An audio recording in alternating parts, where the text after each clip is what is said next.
Hello, guys. Welcome back to the mother effing show. It's your boy Mo. We're here with another episode of California Sober, baby. And what a wild night it was. Israel Adesanya versus Joe Pyfer. Man, this card. I was kind of like, should I do another video? Because I did a fight breakdown, like literally my last video.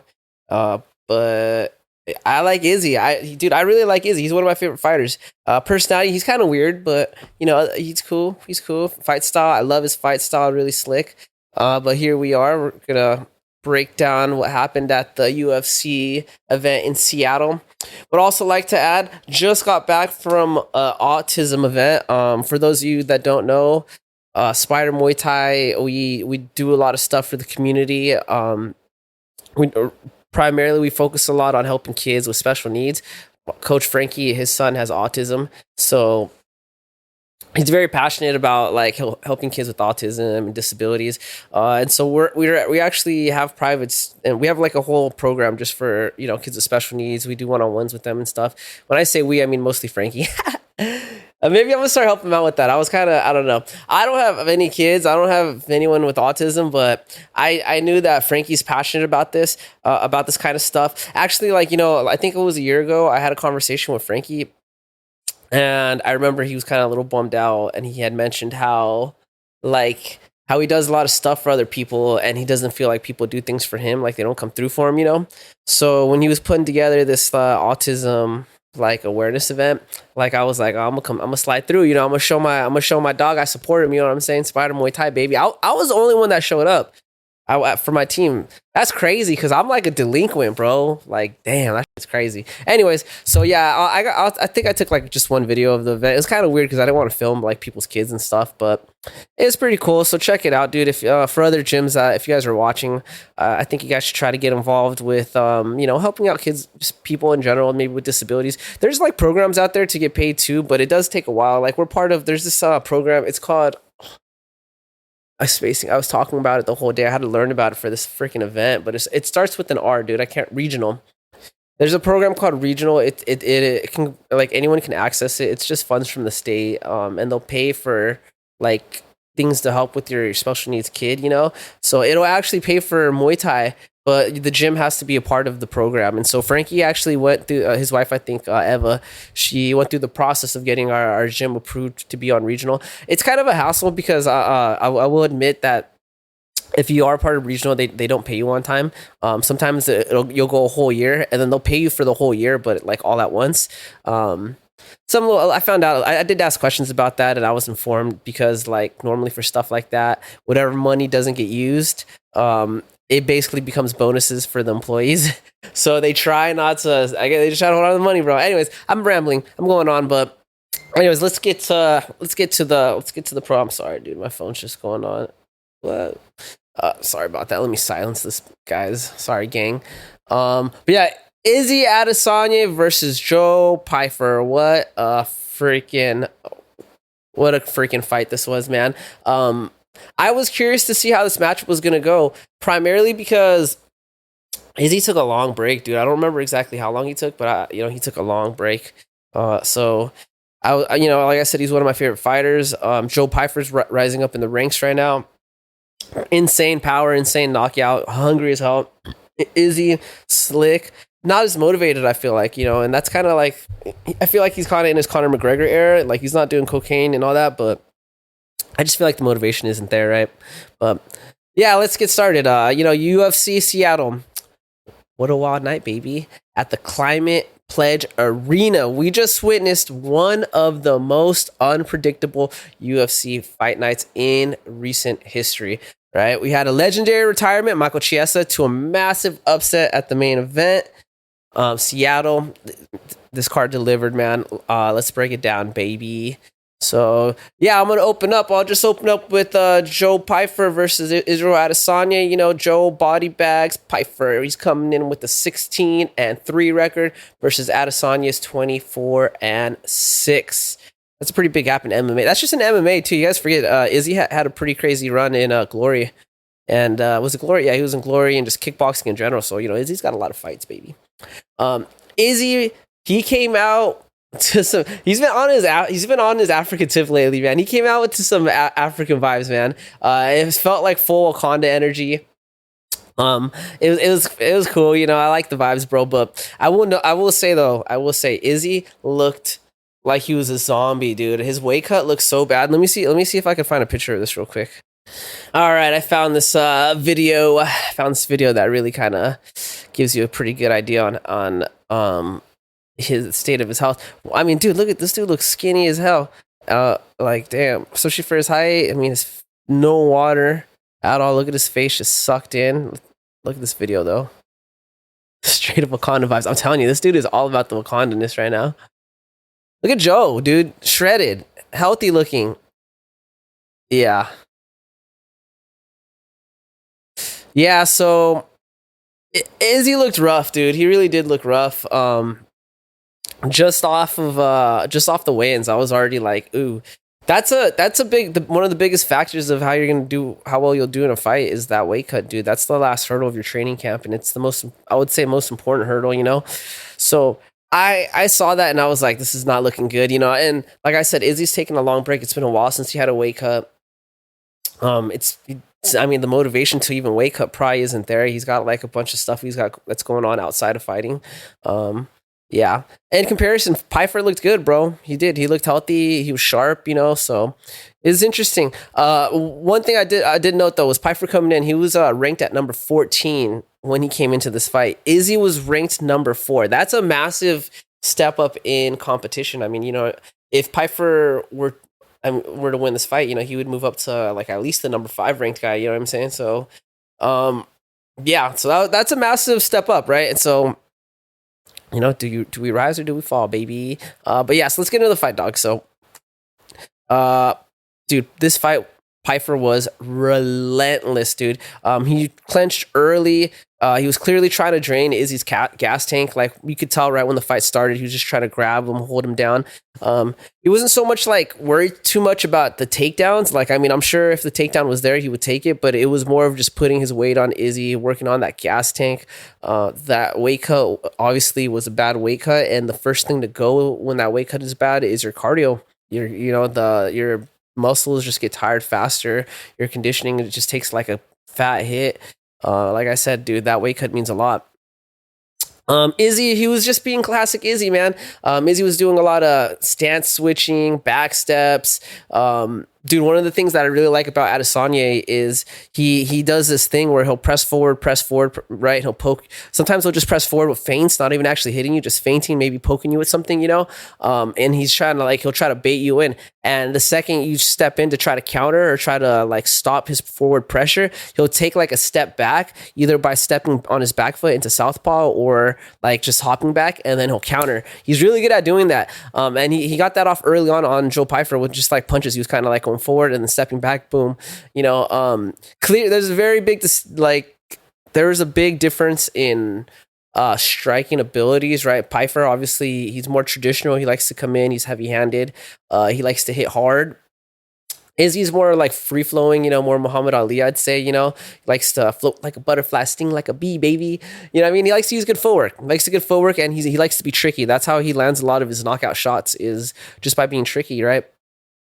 But man, dude, round 1, Pyfer was swinging with some heat. But honestly, even from round 1, from right when the fight started, in my opinion, it looked like Izzy was winning the fight.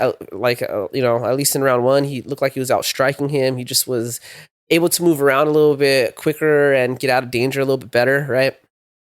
From what I saw based off of round 1, it really looked like if the fight stayed on the outside, it stayed calm and you know, just calm and on the outside, then it looked like the pendulum would have swung in Izzy's favor, right? That's what Izzy likes to do. He likes to just poke you and move, you know, until he can find that knockout.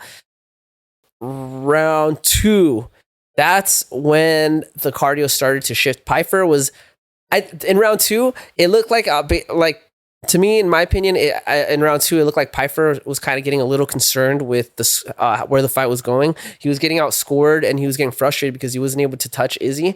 And so, in my opinion, Pyfer started kind of like doing things that he shouldn't be doing. Like his technique was kind of going out the window. He started spamming a lot of he's trying to spam a lot of takedowns. Like a lot of them were very obvious from the outside, and he just wasn't setting stuff up. And Izzy was timing him pretty well, bro. Izzy's takedown defense in this fight was really, really good, dude. I don't know if he knew if Pyfer was gonna try to take him down, or if he just has been preparing for it for a long time, but he pretty much stuffed like most of, if not all of Pyfer's takedowns. Oh, actually, he spammed all of them but one. I forgot. Pyfer eventually he did take Izzy down towards the end of round 2, and he eventually got to Izzy's back. He flattened Izzy out, and this was basically the beginning of the end, bro. When he finally got that takedown, he took Izzy down.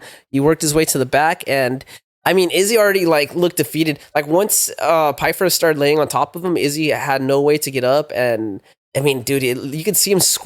You could see his feet were like he was, flapping his feet around, and he's trying to like, get leverage. But I mean, it was pretty much over, bro. I mean, as soon as Pyfer took his back, he just started landing ground and pound, boom, boom, boom, and literally finished Izzy, bro. He finished Izzy in the second round, 4 minutes and 18 seconds of the second round, bro. That was crazy. And like I said, in my opinion, Pyfer was losing that fight, bro. I mean, he wasn't getting beat up, but he was getting outstruck, and you could tell Izzy was getting in his head. Dude, it really looked like Izzy. Dude, Izzy is really cerebral, bro. I don't know if he just was able to adjust to the fight or if he studied Pyfer, but he really had good answers for Pyfer's aggression, dude. There was times where Pyfer would press forward, and Izzy would do like kind of like a long guard thing and just kind of frame against Joe Pyfer. And as Joe Pyfer would keep pressing forward, trying to get her past, like physically push past that long guard, Izzy would just use it to kind of help push him on his back step. And when Pyfer would try to come over the top with like a hook or an elbow, you would see Izzy disengage and just move his head just barely out the way, dude. It was very clean, very technical. That's why I like Izzy's, because he does a lot of cool stuff like that. And honestly, that's why Pyfer ended up having to take him down, because Pyfer was not finding success on the stand-up. Izzy mentioned how he wanted Pyfer to be punching the air, and you could tell that he was working a lot of his head movement, a lot of his like angles and stuff. And dude, like I said, he really got on Joe Pyfer's head, but Joe Pyfer, baby, that's the thing, man. When you have power like that, it's like you can default to like, I just need to touch you. As soon as I can freaking touch you, dog, the fight's gonna go towards my favor. And that's what he did. He was calm. Not really. I wouldn't say he was calm, because round 2, he was kind of panicking a little bit. I wouldn't say panicking, but you could tell he was uncomfortable, and he was just doing stuff that was it was just a little out of pocket, right? It was just stuff you shouldn't do, right? Just little mistakes, right? Nothing crazy. But Joe Pyfer, bro, he beats Izzy Adesanya, and he just proved that he belongs in the top 5, bro. Freaking middleweight, baby. I was surprised, bro. I was like, damn, Joe Pyfer. I didn't expect that to happen, man. Who knows? Izzy's time is done, bro. Izzy's time is done. Izzy was a good sport. He came up to Joe Pyfer at the end, shook his hand, shook his team's hand. You could tell he was like, he laid down for a second. He was like, F, man, I just lost again, bro. I felt bad for my guy. And he had a good little speech. He just said that this wasn't the end. It's just a setback, nothing else. I don't know. Let's see what middleweight. So let's see what's up with middleweight. Let me see what's up with middleweight. Middleweight rankings, baby. Let's check this out. Middleweight rankings, dog. So Joe Pyfer. They haven't even updated this yet. Who do we got up here? So Pyfer moves up to 5, I think, as he goes down. Who would be a good fight for Joe? I'd be down for Brendan Allen. That would be a good one. I think Cal Barella would be a good one. I think he's fighting soon, though. Anthony Hernandez, that'd be a good one. D. Ritter. Pyfer and D. Ritter. I'd say give him Brendan Allen. Either Allen, Hernandez, or Ritter. I think these guys would be a great fight for him. I just want to see. Even Whitaker would be a good. I think he beats Whitaker, to be honest. I think Whitaker's fighting soon, too. Anyways, let's give him one of these guys, baby. Let's give him one of these guys. I mean, or should we just give him Strickland? Damn, Pyfer and Strickland. Hey, I'd be down for that, actually. White on white crime, baby. White powder. I said white powder, but I probably still have to edit that out. I don't think YouTube's gonna like that. I don't know why I said that. But yeah, I think Sean Strickland would be Joe Pyfer, Sean Strickland. That'd be a cool fight. I'm down for that. Brandon Allen would be a good one. Okay. I'm seeing some good talent some good stuff we could put together. But yeah, Joe Pyfer, he beats Israel Adesanya. Israel Adesanya, he's a two-time middleweight champion. Dude, like Joe Pyfer, what a freaking, what a dog, man, what a dog. I'm gonna smoke to that. I mean, I'm sad and I'm happy, right? I'm sad because I like Izzy. I like Izzy. I fuck with him heavy. I really like Izzy. I like his style. He's slick. It's like I want to fight like that. I want to be like that. Wakanda forever, baby. Dude, that autism thing was crazy because I'm not around people like that, so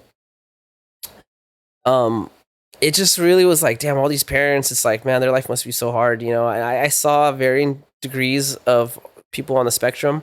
I saw like one kid, he was pretty cognitive, could talk to you. He actually helped my coach set up the tent. My coach got there before me. I showed up way late. But he helped coach set up the tent, and then when we were taking things down, he helped us take it apart. He knew how to use a cell phone. It was kind of cool, And it was cool, like all the vendors that showed up, I don't even think they charged for anything. I think everything was free besides like the food. What they were giving out toys to kids and all kinds of activities and stuff. It was interesting. Birds were so like amazed that we had our tent we had our tent up for Muay Thai. They're just I think that just because parents like when it comes with kids on the spectrum, it's like they're just looking for activities they could put their kids in, like some sense of normalism, I guess, like because it's like you're kind of limited on what you can do, So a gym that accepts kids with special needs, I'm sure that's like a blessing to them, It's crazy. I'm just rambling because I'm smoking. Probably gonna end up cutting all that. Anyways, Joe Pyfer, baby, freaking what a dog. All right, guys. Sorry, I can't smoke too much because then I get too high. I ramble too much, and these videos are like an hour long. Moving on to the co-main event. Alexa Grasso versus Macy Barber. Alexa Grasso coming in with a 17-4-1 versus Macy Barber coming in with a 15-4. Alexa Grasso, she's a former champ. Is she a former champ? I think she's a former champ, right? Let me fact check that. Okay, yeah. So she was a former women's flyweight champ. I don't know. I think I wrote that down somewhere. Did I not write that down somewhere? All right. Well, oh yeah, I did write that down. Yeah. Yeah. She's a former champ. Macy Barber. She is coming up. She's been doing pretty good. Macy. She's been around for a little bit. I don't really watch too much of this division. It's not that I don't like watching the females, but just the flyweight's kind of like whatever, bro. I mean, it's not like it's whatever. It's too much to watch, too much to consume. I'm sorry, ladies. Don't beat me up. But yeah, dude, in this fight, Macy Barber, dude, she did not give Grasso the respect she deserved. Honestly, like right from the get go, Macy was in her face. It's like, bro. Alexa is a former champ, she deserves respect. There's a reason why she got that belt, and I think you got to have some type of caution. I guess Joe Pyfer didn't really respect Izzy, and he won. He took the belt, but he paid for it though. When he like that first round, he didn't respect Izzy, and he was paying for it. He was taking some damage, But yeah, Macy, she did not give Grasso the respect she deserved, and she paid the ultimate price, dude. Let me pull up. Okay, let me pull up these stats right here. I don't know. I just like having stuff to look at. And it just helps me in post later, so I don't have to add it in. But yeah, dude, honestly, freaking Macy Barber just was not respecting Alexa Grasso, and dude, she paid the price, bro. Like right from the get-go, right from round one, like Macy was just in Alexa's face. I was like, damn, dude, this girl's crazy. She just is trying to get that finish. She got in Macy, in Alexa Grasso's in the pocket with Alexa. I'm faded already. Sorry, gang, I'm high. But she got in Alexa Grasso in the pocket with Alexa Grasso, and dude, Grasso caught her with, if I remember, it was a left hook. Or it was a hook cross. I can't remember if it was from southpaw or orthodox. I think it was from southpaw position. I think it was a right hook with the left cross. And dude, like the hook, you could see Macy. She blocked the hook, and then the cross came straight down the middle. Boom, just flatlined her, dude. It was crazy. Macy gets hit. She goes down. Right, her legs just like fall out under her. She kind of goes limp, and she's honestly already knocked out. And right when she hits the ground, like before her full body hits the ground, you see Alexa Grasso jump and take her back, puts her in a rear naked choke, and now she's choking her as she's like knocked out. It was pretty crazy, low-key spectacular. Like I was like, damn, dude, this was knockout of the year, I think. Honestly, she like flatlined her. But yeah, flatlined her, took the back, choked her out on top of that. Ref stepped in, stopped the fight, and Bro, I thought Macy Barber was unalive, dude. Like, she literally looked unalive. She was laying on the canvas for like what felt forever, bro. That was the worst KO I've seen in forever. It's sad, dude, because it's like I like martial arts. I like combat sports. I like the striking. That's what I love, right? And so in striking, the knockouts are exciting. They're cool, man. We like the knockouts. But then you see that result, and then you feel bad. I like to see people get knocked out, but I don't like to see them get hurt. I know that makes no sense. It doesn't make sense. I'm sorry. It's a complicated relationship we have with violence. But dude, she was out cold for a cool minute. It felt like 5-10 minutes at least, dude. And then when she finally like came to, she just laid there, bro. I'll include some pictures. I don't know how much. I don't think I can include videos, but I'll include some pictures. I'll doctor them up, so they don't get pulled from YouTube. But it was a crazy knockout, dude. But yeah, she basically Alexa Grasso, she gets the dub via KO, that hook cross. And one thing I do want to mention, dude, that hook cross, that's like a very basic combination, honestly. Like, I don't know if she just made, honestly, the reason it landed on Macy was just because she was not paying attention. She was too focused on being a dog that she wasn't like paying attention to she wasn't paying attention to the danger around her.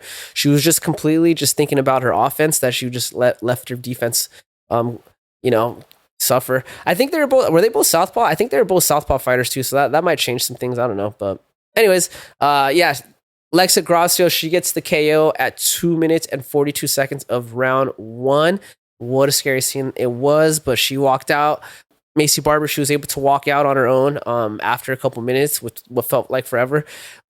And yeah, winner Alexa Grasso via first round KO. I will also like to add that I was surprised to see that they were showing Macy laying on the floor unconscious. The last few UFCs, so since the UFC signed that Paramount deal, I noticed that whenever crazy stuff happens, the cameras change angles.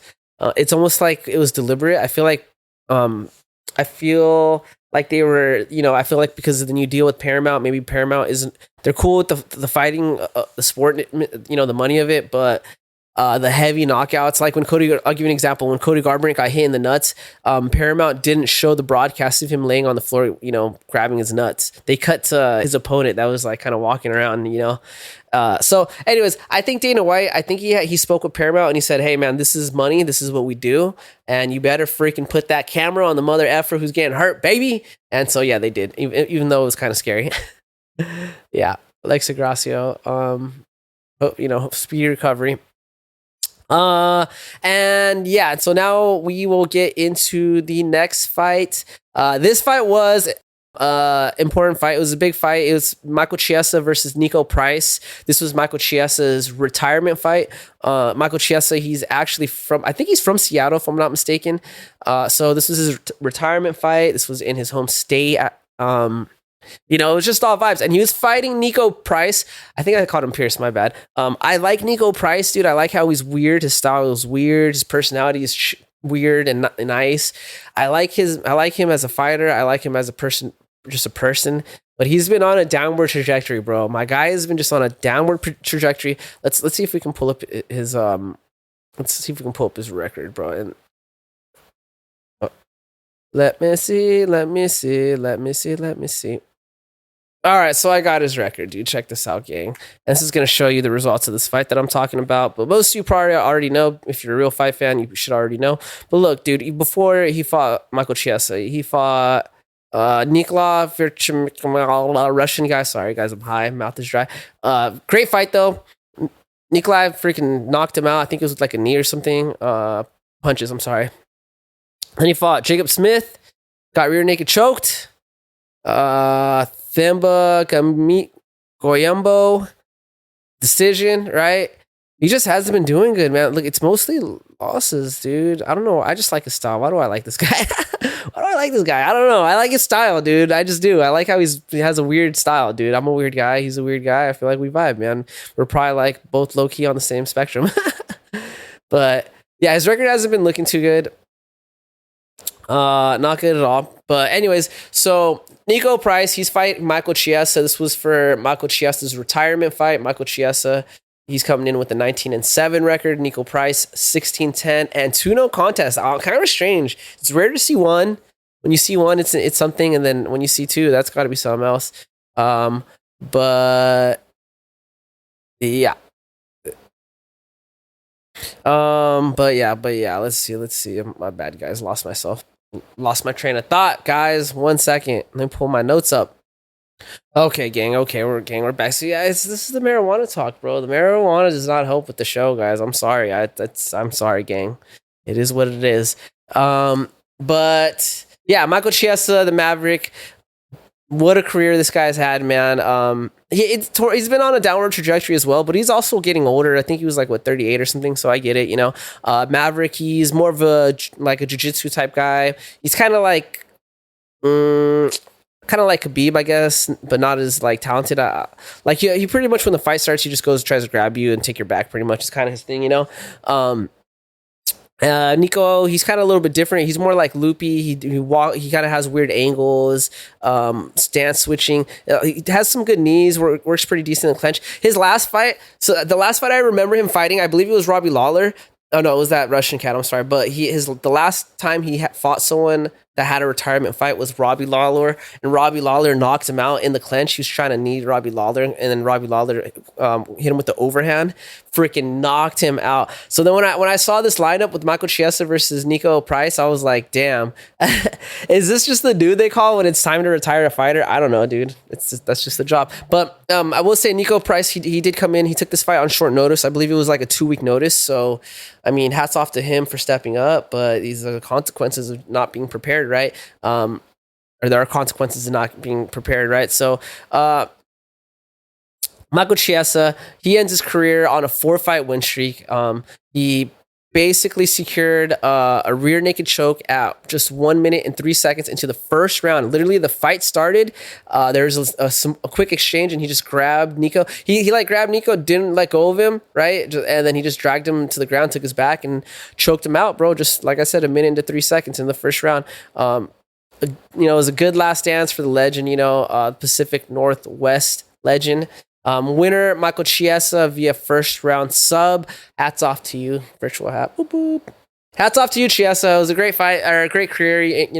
Wasn't particularly like one of my favorite fighters. Obviously, I like the striking, but he was a cool guy. He had a cool personality and stuff.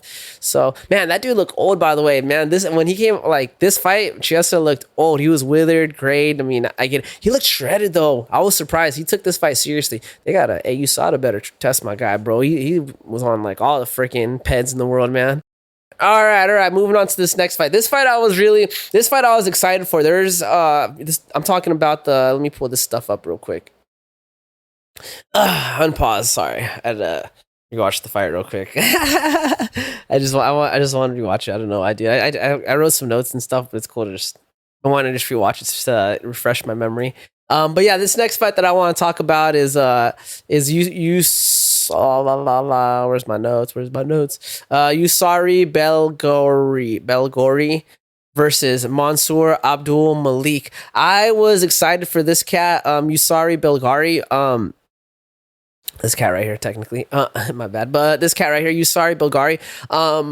Why? Because one, this dude is from the freaking Netherlands. You already know what's up with the Netherlands. When someone's coming from there, they want to strike. They got that Dutch kickboxing style. I like that stuff. The other thing is he came from Glory Kickboxing. So Usari, he used to train at Glory, or he used to fight for Glory Kickboxing. He met Alex Pereira through there. I'm not sure if they fought or anything. What was this, a middleweight fight? I can't remember. Let me see. Where's my web browser? This was, it was a middleweight bout. Yeah, they might have fought before, actually. They might have fought. Who knows? I didn't look that deep into it. But yeah, he's coming in from the Netherlands. He's been training with Alex Pereira. I think him going to Alex Pereira was such a great move because, one, like I said, there's so many parallels between the kickboxing style, but aside from that, even the body, their bodies, the way their body is their body type is they got a similar kind of body type, big.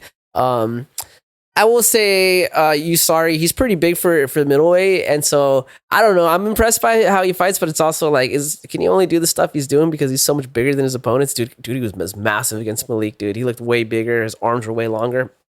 But anyways, Usari, he's got a cool style, dude. Like that, like I said, he's got that Dutch kickboxing style, man. He's been working with Glover Teixeira as of recent too. He's been improving his takedown defense, and it really showed this fight because Malik, he's a grappler. He likes to grapple, and so we knew he was going to grapple early on, right? But I mean, I don't even know if did he get Usari down. He might have taken him down once, but I mean, Usari just was all over him, man. I mean, honestly, the Glory kickboxing veteran put on a clinic. He dismantled, dude. He dismantled Mansour's legs like early on. I was surprised at how easy he was able to pick apart Malik's legs, dude. Like literally, by the end of the first round, I think like 2 minutes into the first round, you already started seeing Malik switch stances, and you could see him putting like his weight weird on his front leg just because it was getting eaten up, dude. Freaking Belgori, he was literally like hitting the calf, hitting the thigh, kicking the body, and he was very aware of like the wrestling aspect coming from Malik too. I noticed he stayed away, like he didn't hit the body too much, and when he did hit the body, there was like an angle he would kick his leg at and then like kind of slide it out like really quickly. It was like he was more focused on the drawback from the kick rather than the whip, and I think that was intentional. I think that was him trying to predict the takedown. But man, you got to give it to Mansour, bro. He showed that pitbull mentality, bro. He was eating some crazy knees in the tie clinch that would have folded. Like I thought he was gonna, I would have folded anyone else, bro. I literally thought he was gonna go down so many times, bro.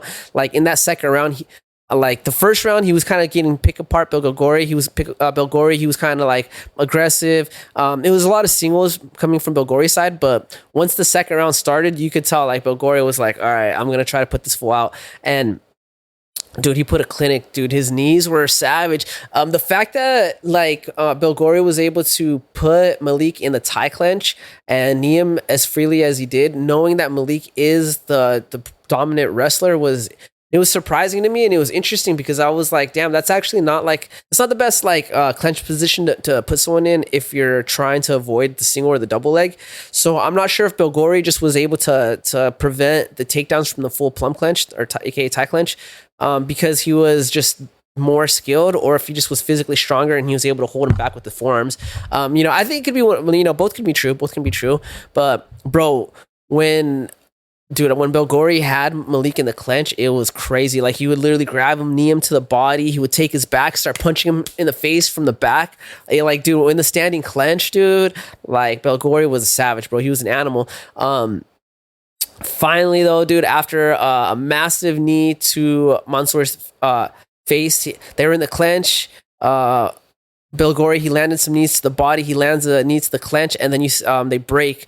And you see Malik at one point. He throws a spin attack. He throws like a spinning. I don't know if it was a spinning back fist or spinning elbow.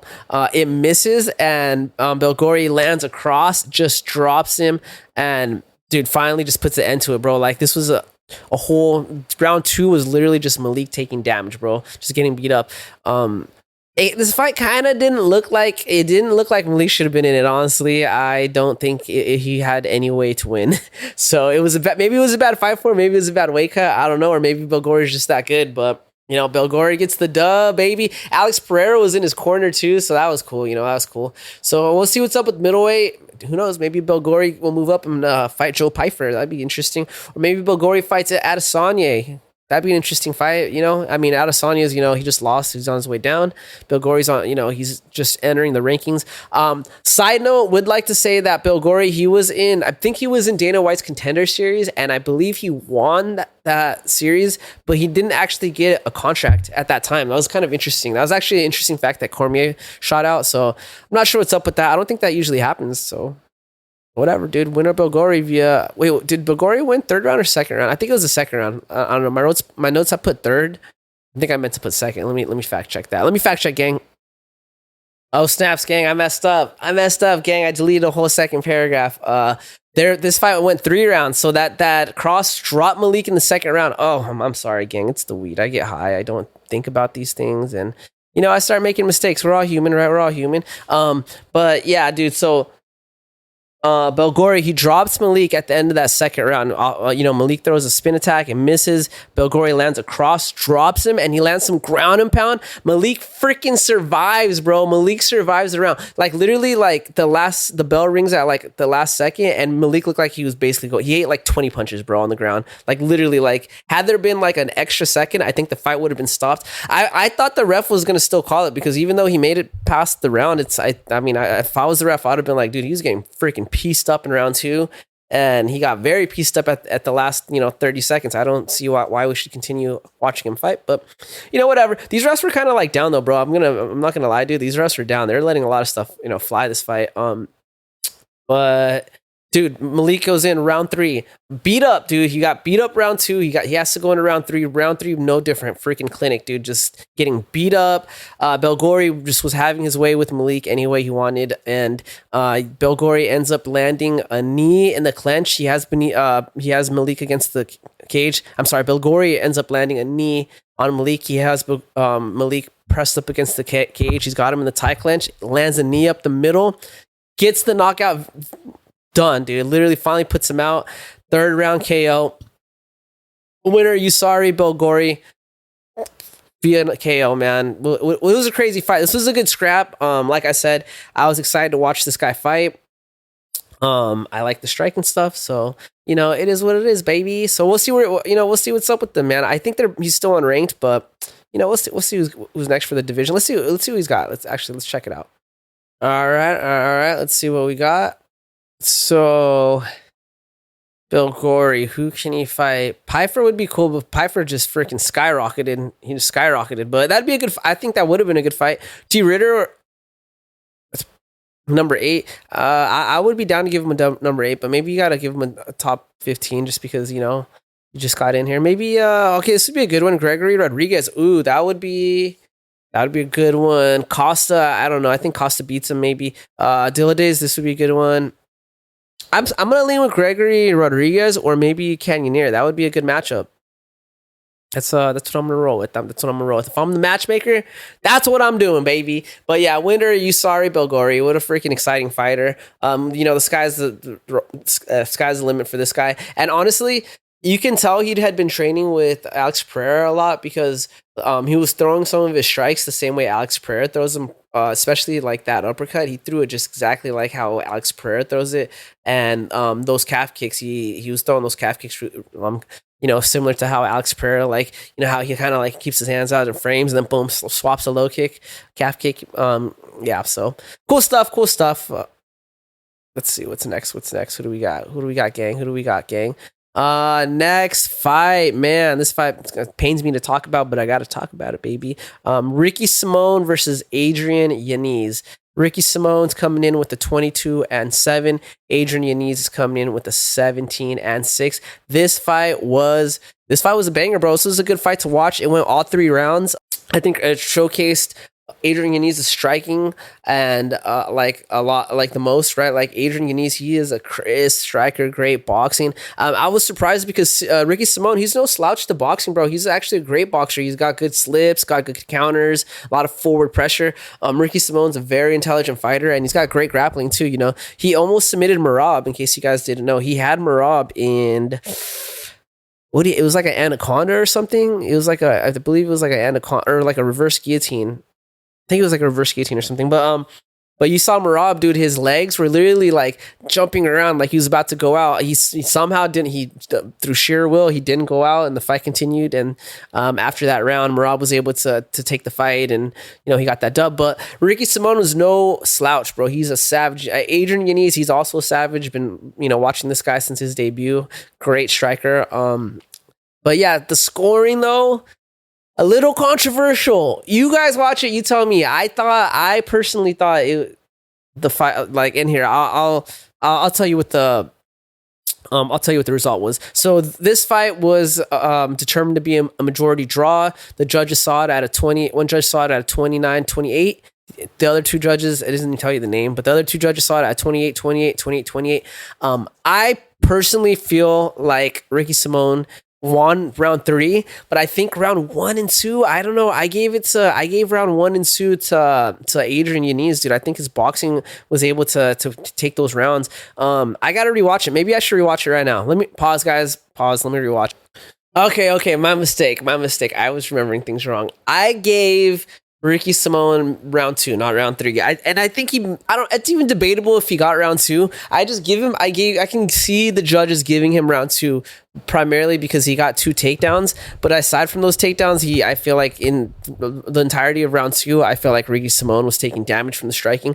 I mean, like, dude, honestly, Adrian Yanez's striking was so crisp, bro. Both of them were heavy boxers, so I think this was really like, I knew this was going to be an interesting boxing bout specifically. But I was kind of surprised because I was like, look, if I was Ricky, this dude's beating you at the boxing exchange, so why even play the boxing game? And he did try to take him down a few times, but it's like, and he threw a couple kicks, but even like Simone's stance was very boxing heavy, and he was like trying to, roll and slip a lot. I was like, don't even play that. Just go straight, like kickboxing, Muay Thai, teep him, kick him in the. I don't know why Ricky didn't throw any low kicks.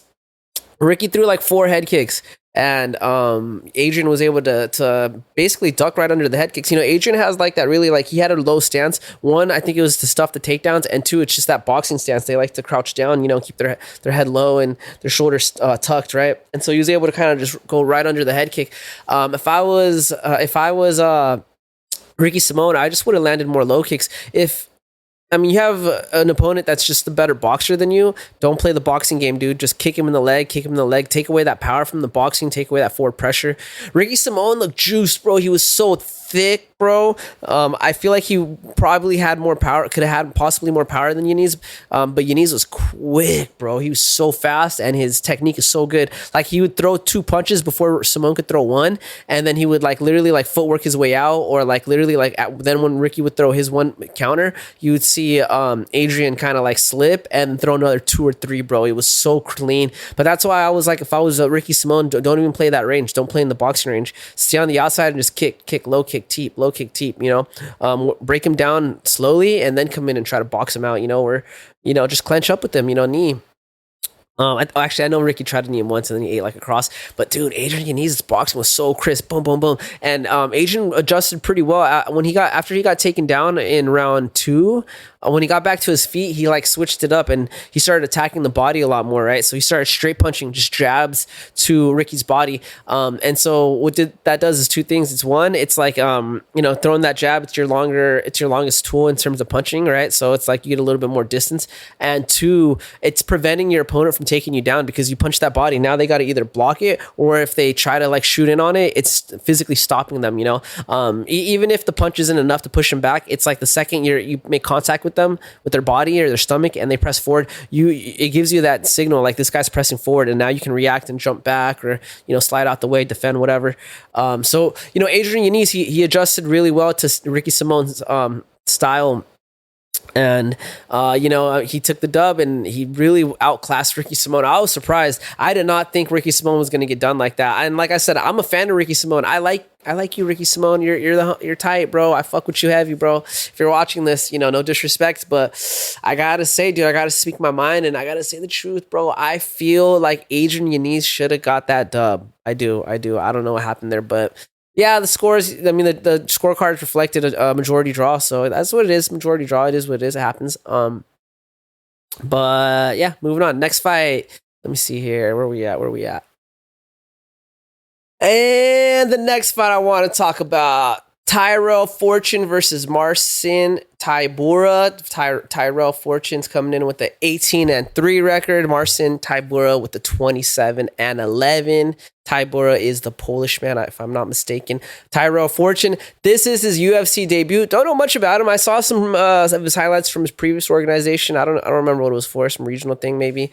But yeah, this fight, I didn't know much about this fight. I would have looked past it if it wasn't for some controversy that happened at the end. But I am stoked to that Tyrell Fortune entered the UFC heavyweight division because I've spoken on this before, but the heavyweight division, it's lacking talent. The champ Tom Aspinall, he's obviously, I don't know what's going on with them. Probably not going to fight again. Who knows? We're moving forward. We got Cyril Gane versus Alex Pereira for the interim belt, and who knows? Maybe they'll winner of that will get the heavyweight belt.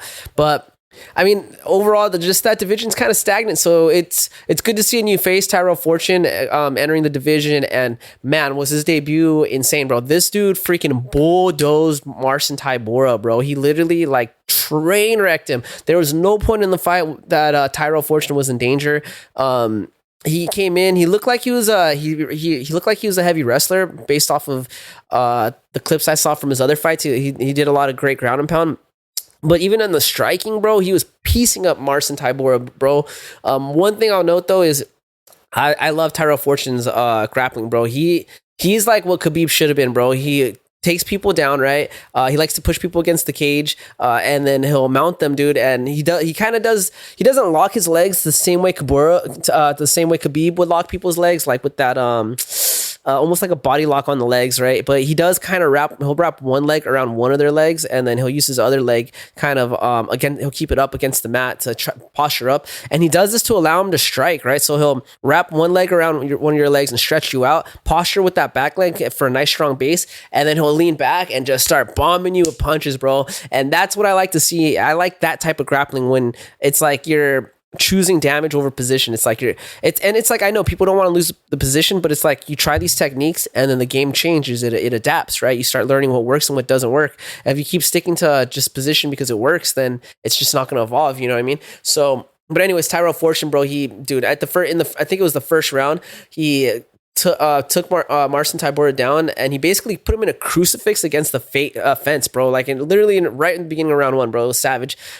Punished Marcin, bro, for 3 rounds straight. Punished him, boxing, ground and pound. It was a beatdown. The end of the fight, though, weirdest moment of the night. All right, so I wrote this before the Macy Barber fight. At that Alexa Grasso Macy Barber, that was definitely the weirdest moment of the night. But before, this is like an earlier card, so I wrote this down. Before that, I put weirdest moment of the night. Second weirdest moment of the night. Second, all right, gang. Second weirdest moment of the night. The announcer, he initially declared Tybura the winner, bro. The fight ends, and I don't know what happened, but for some reason, they announced Tybura as the winner. And Fortune just walked out of the cage, bro. He was pissed. Like, we all saw what happened, man. Fortune freaking put a clinic on Tybura. He walked out the cage. He was pissed. Then all of a sudden, they called him back in. An official, they called him back in, and they basically said that there was a scoring mix-up and that Fortune was actually the winner. So I don't know what happened with that, dude. I don't know. Let me see. Maybe I can... actually, I can't include the clip because they're going to probably strike it down. I got to include it in post. I'll include it in post. You'll probably see it, but I have to do it later on. I can't do it while I broadcast. But that was interesting. That was weird. That was weird, too. There was some weird reffing, bro. The Adrian Yanez card, that was weird. That majority draw, that was a weird call. The Macy Barber letting her just get molly. Well, I don't know if they let it happen so fast, so I'm not gonna blame that on the officials. But there was like another fight that there was like some dude that basically, was it Leroy Douglas? Let me see. I think it was Leroy Douglas. Let me double check this. I'm sorry, no, it wasn't that fight. It was the Navajo Sterling fight. That was a crazy bad ref, so we'll get to it when we get to it, right? That'll be probably the last one. So these next ones, I'm just gonna speed roll through them just because, I don't know, just lower cards and stuff. So yeah, next fight I'm gonna talk about, where was I? Pause. All right, and unpause. Next fight I'm gonna talk about Larian Douglas versus Julian Erosa. Man, this fight was a freaking banger, dude. This is Larian Douglas's debut fight. I think he came from the Contender Series, if I'm not mistaken. Dude, Larian Douglas coming in with the 14-5 record.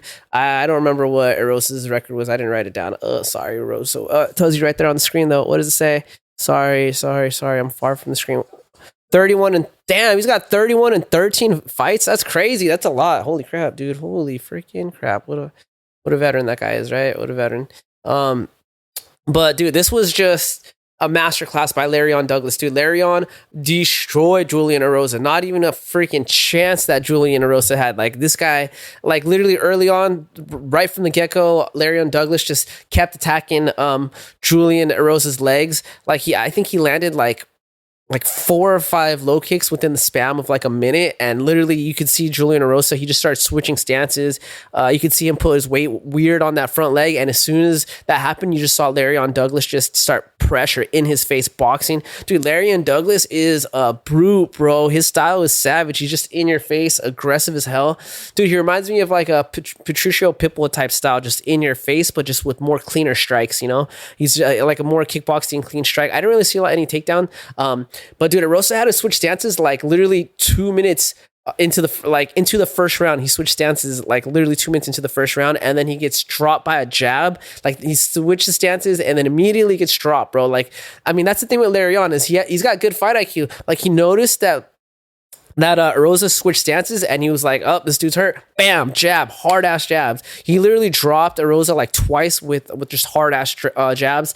And then, you know, he just unloaded and got him out in the first round. Like this, as soon as he sensed blood, he just let it go. And yeah, you know, he got Rosa out in round 1. And yeah, this is oh, by the way, this was a featherweight bout. So good fight. Keep it short, keep it quick. Yep. No. Where am I?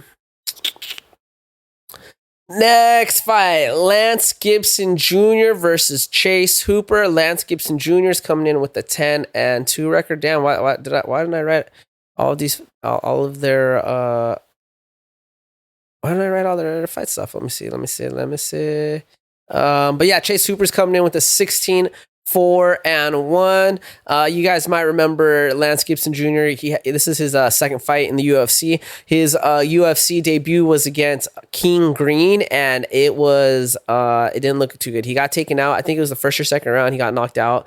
TKO, if I remember correctly. And was it a TKO actually? I think it was. Let me see.